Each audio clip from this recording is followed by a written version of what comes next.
നമ്മളിന്ന് ചവിട്ടാൻ പോകുന്നത് അർബൻ ടെറൻ എന്ന് പറഞ്ഞൊരു കമ്പനിയുടെ ബൈക്കാണ്. MTB ആണ്. ഷോക്ക് ഇപ്പോൾ ഇച്ചിരി അപ്ഡേറ്റ് ചെയ്തുകൊണ്ടിരിക്കുക. അപ്പോൾ ഗൈസ് ഒക്കെ ഒരു റൈഡിലേക്ക് പോകാം. അപ്പോൾ ഗൈസ് നമ്മൾ ചവിട്ടൽ തുടങ്ങിയിട്ടുണ്ട്. നല്ലതാണ് അത്യാവശ്യം.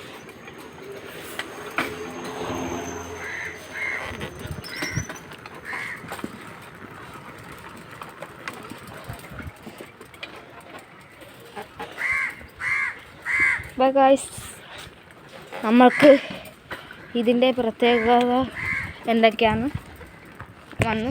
അപ്പോൾ ഗൈസ് ഇതിൻ്റെ 3 വർഷത്തെ റിവ്യൂ ആണ് ഗൈസ് ഇന്ന് പറയാൻ പോകുന്നത്. ഇതിനെക്കുറിച്ച് പറയുവാണെങ്കിൽ പുറകിൽ ഒരു ഡിസ്ക് ബ്രേക്ക് ഉണ്ട്, പിന്നെ ഫ്രണ്ടിൽ ഒരു ഡിസ്ക് ബ്രേക്ക് ഉണ്ട്, ഷോക്കുണ്ട്. അപ്പോൾ ഗൈസ് ഇതിനെക്കുറിച്ച് പറയുവാണെങ്കിൽ